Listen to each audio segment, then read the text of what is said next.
Good afternoon and thank you for joining us on FutureTV. I'm Linda Tamim and these are today's top stories. Army Chief General Jean Ahwaji accuses the Islamic State group of seeking to ignite civil strife in Lebanon and of relying on sleeper cells in Akkad and Tripoli. Major General Abbas Ibrahim meets with a delegation of the captive Lebanese servicemen's families to update them on the ongoing negotiations to secure the hostages' release. An Islamic State group militants now control 40% of Kobani as they overran the headquarters of Kurdish forces defending the town. Cautious calm remains in the northern city of Tripoli hours after a gunman attacked army posts. The national news agency says masked gunmen riding a motorcycle opened fire at the military post in Talat al-Omari and Harat al-Saidi. The military said soldiers responded to the sources of fire and carried out patrols to arrest the assailants and take them to justice. Unknown assailants also tossed 2 grenades towards Sierra Street in the Tripoli neighborhood of Bab al-Tabani, but no one was injured in the attacks. Security sources told LBCI television that supporters of fugitive Osama Mansour were behind the attacks. Mansour and another top Tripoli fugitive, Shadi al-Mawlawi, have been charged with belonging to an armed terrorist group for the purpose of staging terrorist attacks and holding up at a Tripoli mosque with the aim of preparing bombs and explosive devices to target Lebanese troops. Today's attacks on the army came less than 24 hours after a soldier was killed and another injured in a drive-by shooting in Akkad. Army Chief General Jean Ahwaji has accused the Islamic State group of seeking to ignite civil war in Lebanon and of relying on sleeper cells in the northern district of Akkad and Tripoli. In an interview with the French daily Le Figaro, Ahwaji said the terrorists were counting on the cells in northern Lebanon and on the backing of some Sunni figures to achieve their objectives. He said the jihadists want to ignite war between the country's Sunnis and Shiites and accused them of seeking to create a safe passage to the sea in Syria, Iraq and Lebanon. He added they believe they can achieve that in Lebanon by linking the Syrian Kalamoun mountains with Lebanon's northeastern town of Arsal and the Akkad district. The army chief stressed that the military differentiates between Syrian refugees who have escaped the war in their country and terrorists. He defended Lebanese troops who were lately seen in a video assaulting suspects rounded up during raids on encampments for Syrian refugees in Arsal. Ahwaji said the reaction of the soldiers was understandable given the torture practiced by the jihadists against the troops. Government officials have assured the families of the captive Lebanese servicemen that the authorities are working toward the release of their relatives. After weeks of protests and complaints over the handling of the negotiations, Major General Abbas Ibrahim, tasked with following up on the Lebanese hostage crisis, has met with a delegation of the captive families to update them on the ongoing negotiations to secure the hostages' release.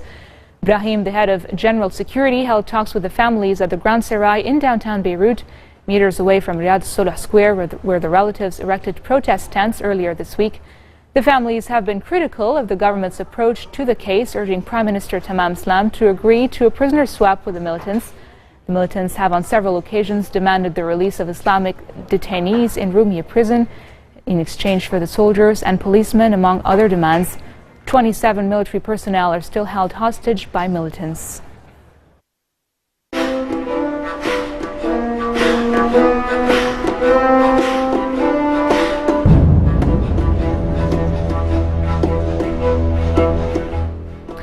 Islamic State group militants overran the headquarters of Kurdish forces defending the battleground Syrian border town of Kobani. Fierce fighting had raged for the complex throughout the morning after Islamic State militants captured part of it used by the Kurds' ISIS internal security forces. The Syrian Observatory for Human Rights says ISIL now controls 40% of the town after entering eastern districts on Monday and attacking from the west and the south. U.S.-led warplanes had intensified airstrikes against ISIL fighters who have been closing on the town for 3 weeks. But the Pentagon has warned that without a force on the ground to work with, there are limits to what can be done. The UN envoy for Syria has called on Turkey to allow volunteers to cross the Syrian border to prevent ISIS fighters carrying out a massacre in Kobani, where 500 to 700 most elderly people were sheltering. And coming up next, Pakistani education activist Malala Yousafzai and Indian children's rights activist Kailash Satyarthi are awarded this year's Nobel Peace Prize. More after a break.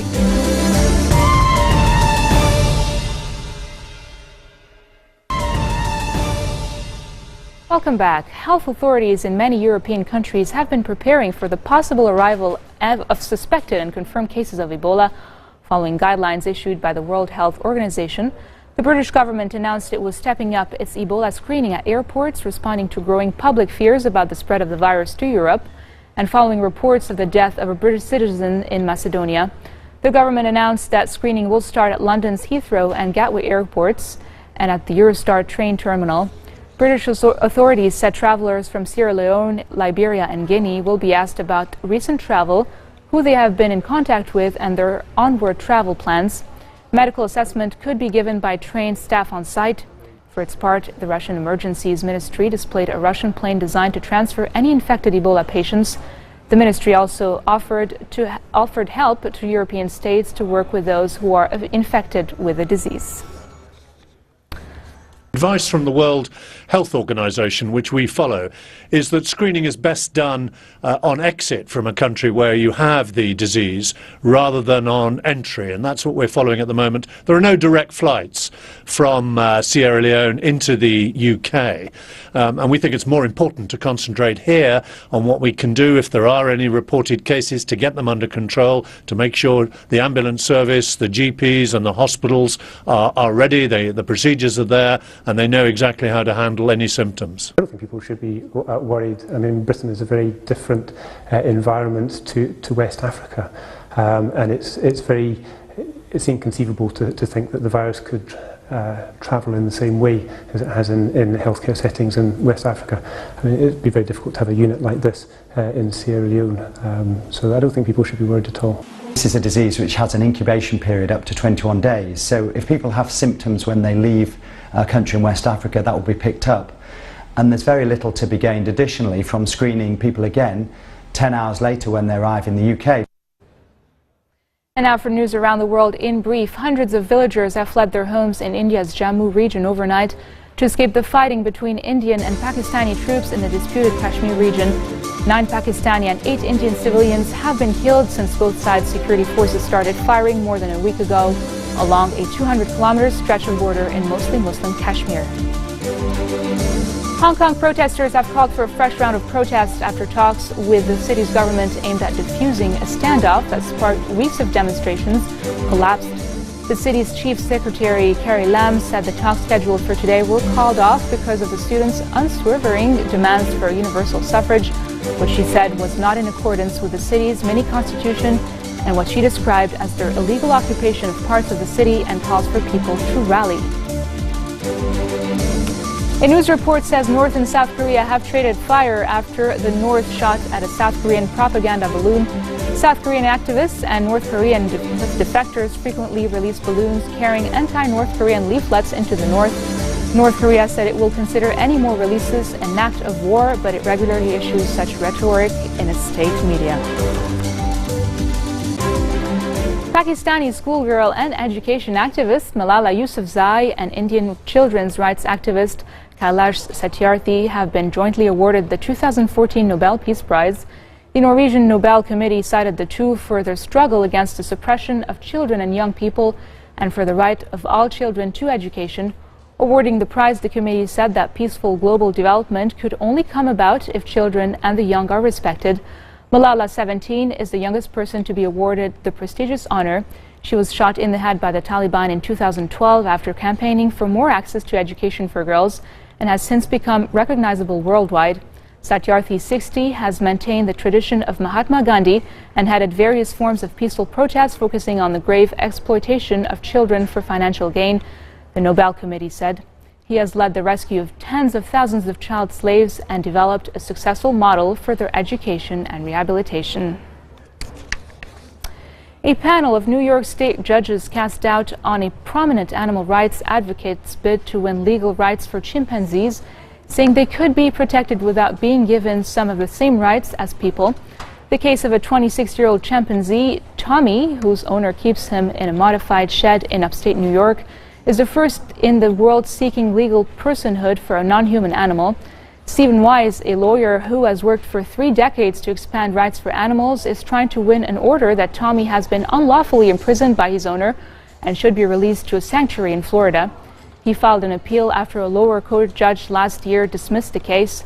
Wise told the 5-judge panel of appeals court in Albany that chimps are intelligent enough to experience the same suffering as humans when kept in solitary confinement. Tommy is imprisoned in a cage, in a room, in a warehouse, on a used trailer park in Gloversville, New York. And we want him out of there. We think that the 100 pages of affidavits from experts from around the world attest to the fact that Tommy is an autonomous being. He's a self-determining being, extraordinarily cognitively complex being, because he is a chimpanzee. And he should not be in a cage. He should be in a sanctuary, and he should not be in a cage by himself, especially since a chimpanzee is an intensely social being. We think it's likely there's no place in New York that they would be. We are seeking to send every chimpanzee. Right now there's only 4 alive. When we began this, there were 7 alive. 3 of them have died in the last year. And we think that's another reason why it should be clear that chimpanzees do not belong in the state of New York, and that we would like to send the surviving 4 chimpanzees to the chimpanzee sanctuaries that are made for them in Florida, where they'll live out the rest of their lives, which might be 30 or 40 years, with other chimpanzees, and just live the life of a chimpanzee that's closest to the life that they would live in Africa that can be had in the United States. I thought, well, I can't think of anyone else who can use a lawyer more than they can, because they're legal things. They are our slaves, and they don't have any rights. They don't have the capacity for rights, and there's not much that stands between them and a lifetime of pain and an early death. And so I thought there was no better way for me to engage in the practice of trying to enact social justice than by being an animal rights lawyer. This marks the end of our bulletin for today. Now for a reminder of our headlines. Army Chief General Jean Ahouaji accuses the Islamic State group of seeking to ignite civil war in Lebanon and of relying on sleeper cells in Akkar and Tripoli. Major General Abbas Ibrahim meets with a delegation of the captive Lebanese servicemen's families to update them on the ongoing negotiations to secure the hostages' release. An Islamic State group militants now control 40% of Kobani as they overran the headquarters of Kurdish forces defending the town. Those are your Friday headlines from us here at Future Television. Those of you who like basketball, enjoy the Hussam Ad-Din basketball tournament aired on our channel, and we'll see you again in a week. Take care.